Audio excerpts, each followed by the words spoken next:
Sur les 831 demandes d'indemnisation examinées par les experts, 712 ont été rejetées. Selon Le Parisien, dans 86% des cas, l'Office national d'indemnisation estime qu'il n'y a pas de lien de cause à effet entre la prise du Mediator et les maladies cardiaques ou pulmonaires. Seuls 112 dossiers auraient été jugés recevables.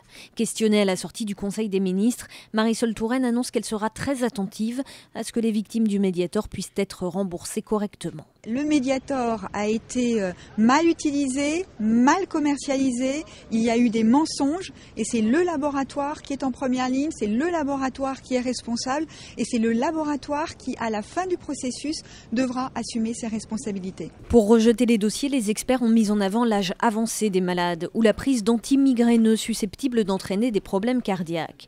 Quand un lien a été établi entre la prise du Mediator et la maladie, les experts ont retenu une incapacité très faible, entre 5 et 10% dans la plupart des cas, des conclusions qui confortent les laboratoires Servier dans leur défense. Ça devrait être une très bonne nouvelle pour tout le monde, d'apprendre que l'effet est rare, que quand il y a un effet, il est extrêmement peu sévère dans la vaste majorité des cas. De son côté, l'Office national d'indemnisation des accidents médicaux affiche sa prudence. Il reste près de 6700 dossiers à examiner.